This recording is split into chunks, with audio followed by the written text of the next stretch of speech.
I think our focus now is to look at Dhaka. As you said, we have 7 flights to Delhi, and soon we will have 7 flights a week to Mumbai as well. So at this time, we are operating 2 flights a week, Mumbai to Dhaka. Right. But from 1st of June, we are going up to 7 flights. Dear viewers, today we have with us Mr. Vinod Kannan, Chief Executive Officer of Vistara Airlines, one of the leading airlines of this region, and which has started its operation to Bangladesh very recently. I mean, Vistara is the newest entrant to the Bangladesh market, and they're doing pretty good already. I mean, so we have the opportunity to talk to Mr. Vinod Kannan today. Thank you, Vinod, for joining us. It's really a pleasure to talk to you. Let's start with, I mean, you started your operations to Dhaka during a very difficult time of pandemic. Why did you choose that particular time to start your operation to Dhaka? Yes, we started our services in November 2020. Right. And yes, that was the peak of COVID around the world. But as far as Vistara is concerned, during COVID, we took some we made some decisions to make sure. Number one was we did not stop the delivery of aircraft. We continued to take aircraft. Yes, we took some delays. We made sure that at least during the peak COVID, there was some cash flow management was there, but we did not cancel any deliveries. We also knew that the Indian market, and especially the neighboring countries, the market is big, is something that has a lot of potential, and therefore, even if in the short term it might not be so easy, in the long run we will be doing, it will do very well. And we were also very clear that we had very good partners here in Bangladesh with the Rhythm Group and Mass Travel. So we took the chance, and the rest is good news. Thank you. You commenced your journey with twice a week flight, and now within 2 years of time you are serving both Delhi and Mumbai with daily flights. How do you manage to do that? As I said, I think a lot of it is because of the potential of the market. The market is definitely very significant. India and Bangladesh have always been traditional trade partners. There's a lot of history, so the demand is there. The other good thing for us is, thankfully, over the last 8 years, I think we have created a good brand in Vistara. What we bring to the table: good customer service, good product, on-time departure, and the support of the customers here, both from India side as well as Bangladesh market. I think that's one of the reasons why we are able to ramp up so fast. Good. How do you see Bangladesh market, I mean aviation market? People have often said that the airfare in Dhaka is much higher than that of Indian cities. What do you think? Why is that so? Pricing is always demand and supply. So when you have more supply, prices inevitably will come down. At the same time, it's also a demand, as in people traveling. When people get more, disposable income, and people want to, enjoy travel more, whether it's for business or for leisure, prices will again go up. Now, if you look at India over the last 20 years, I would say the proliferation of low-cost airlines has made a big difference in pricing. Right. In fact, the market leader within domestic India now is a low-cost player, right. And that, of course, brings with it the ability to somewhat bring down the fares. Now, in the Bangladesh market, I think the other, the significant thing is we do know that the length and breadth of India, where you need to have so many flights because there are so many points that need to be served, as compared to a slightly smaller country like Bangladesh, also makes a difference. Last but not the least, I think at the end, pricing is what value we bring to the table. So I am thankful that, at least from Vistara's perspective, the approach is that whatever we are charging our customers, we should give the same amount of value, whether it's the service or the product. And thankfully, grace of God, we have been able to deliver. Good. Do you have any plan to connect any other cities of Bangladesh with that of India? Not at this time. I think our focus now is to look at Dhaka. As you said, we have 7 flights to Delhi, and soon we will have 7 flights a week to Mumbai as well. So that is our starting point. We hope to make sure that that comes up in a good way. We are trying to expand and add a few more flights. Again, very likely it will be from Delhi and Bombay for now. And after that, we will look at expansion to other cities. So now you said, I mean, 7 to Delhi and how many to Mumbai? So at this time we are operating 2 flights a week, Mumbai to Dhaka. Right. But from 1st of June, we are going up to 7 flights from Mumbai to Dhaka, which is an increase already, which is good news for all of us. Exactly.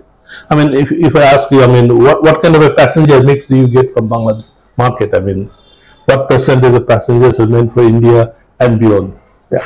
I think the good thing, and we just had a review with the team on the performance of the Bangladesh market. What is very heartening for us is that the majority of passengers who are now traveling from Bangladesh to India are sold by the Bangladesh point of sale, meaning they are ticketed in Bangladesh, which is a very positive thing for us, and it helps to support the route. If you look at the mix of passengers, it is a mix of multiple things. There are people who are traveling for business, both the small businessmen as well as some of the bigger companies. There are people who are going for leisure, people going for tourism, medical tourism, for example. And there are also people going beyond India. So the connections within India, whether it's from Delhi or Mumbai. From Mumbai, for example, we have now about 15 international points. Therefore, a lot of connections, for example, to Jeddah, Dammam, Muscat, all these places, we have also seen connections from Bangladesh. So what are the destinations that you serve over Delhi to beyond? So from Delhi, currently we have London, Frankfurt, Paris, so Europe. We have Europe possibility from Delhi. We also have some places in Southeast Asia which are not so meaningful. So from Delhi, we currently see a lot of traffic to Europe, for example, London. From Mumbai, we see Middle East as the main thing. And one other point which I'd like to tell your viewers is that from 1st of June, we will also start flying from Mumbai to London. So we hope that that will also add to possible opportunities for people from Bangladesh to travel to London. So, I mean, what is the aviation market situation now in India at present? I mean, if I ask you, I mean, as you said, I mean, there are a lot of competition with the low cost. I mean, how do you see that competition there? Yes, India is a tough market, and it has remained that way. I think, in fact, there are certain things that are common to all airlines in this region. One of the big challenges we have is that the rupee, Indian rupee, is a depreciating currency, and many of the costs for airlines is in US dollars. So last year, for example, speaking about India, just because of currency, the Indian rupee depreciated almost 9 to 10% versus the dollar. So the cost immediately went up because all our revenues are in rupees, most of it. Of course, now we slowly have some international as well. So that is a challenge. The other aspect, if you look at how operations are, I mean, how airlines are operating in India, is that there is a lot of potential. So, I mean, if you look at the Indian aviation market, only about 10 to 12% of the Indians are actually flying. So there is a lot more potential. Absolutely. But it will take some time, and it will also, you have to have these overcome these challenges in terms of costs, like I mentioned. The good thing for Vistara is that we are now the second biggest airline in India, domestically based on market share. We are also, we have been consistently awarded the best airline in India. And I'm quite sure if you ask your viewers and the public in Bangladesh, I hope that they are satisfied with our services as well. Right. And you said, I mean, the depreciation of Indian rupees to dollar. Yes. So you're facing difficulties. I mean, recently Bangladesh government has taken a decision for the headline currency as the BDT. Yeah. So what kind of an impact that would cost to you, your airline particularly? I think one of the things that we know is a challenge is, for example, repatriation. That all airline companies are facing. We know that there is reasons why it's happening. We are trying to work with the authorities and the government to see how that can be managed. But on the other side, I think I also have to say that looking at the robustness of the Bangladesh market, including the, as I said, the point of sale Bangladesh, which contributes to a lot of revenue on the route, we are pretty satisfied, and that's the reason why we are increasing our flights, because we see that there is a lot of potential. Well, now the obvious question, I mean, we understand Vistara and Air India is in the process of merging, and how far you are through? So the process has just started. As we, I think you might have, if you are following the Indian press, we came out with an announcement in April that we have applied to the Competition Commission of India. So there are multiple steps that are needed. One is the Competition Commission. Then you also have to go to the body called NCLT, which is like a registrar of companies, where you have to submit the proposal. And then, of course, the Civil Aviation Ministry and DGCA also has to approve this. So there are a few things that we have to do, and the process has just started. So our expectation is that it will take months. It's not something that's going to happen immediately, but the teams are ready. We are working on it. But till that approval comes in, we are still operating independently as Vistara. We are making our decisions independently as Vistara, and we will continue to serve this market as Vistara. So you are expecting that by this year it would happen some. The timeline that was mentioned in the announcement in November last year was around March of 2024. Okay. So that was what the two shareholders had kind of indicated. We expect that the process is along the same lines, but at the same time, regardless whether it's Air India or Vistara, I want to again reiterate that Bangladesh is an important market for any airline in India, more so for us as Vistara as well as Air India. We know that there is a demand for good quality airlines like us, and we will continue to serve this market. My last question, you claim to be the full service airline. What are your competitive edge over the other competitors in the market? Why should people choose Vistara to fly with? Thank you. I think that's the most important question. So thank you for asking that. I think there's a few reasons for this. One, in the region, I would say, if you look at the Skytrax Awards, which is what we call the Oscars of the airlines. It is. In this region, we are the best airline in not just India but in the region. We are number 20 in the world. I think we are the only airline in the region to be in the top 20.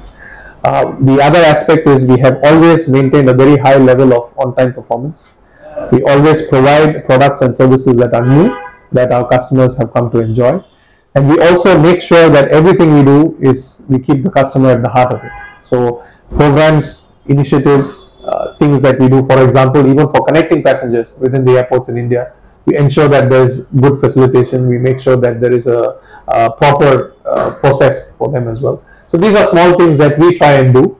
I'm not saying that other airlines cannot do it, but I think so far, touch wood, thanks to my team, we have been able to do it quite well. And again, thanks to our partners, and we hope to continue doing that. Okay, thank you very much, Vinod, for your kind words. I think you have been listening to you and your valuable comments about the industry, about your airlines, and I hope our viewers would be also benefited with this small interview that we have now. So thank you once again. Thank you for having me. Thank you so much.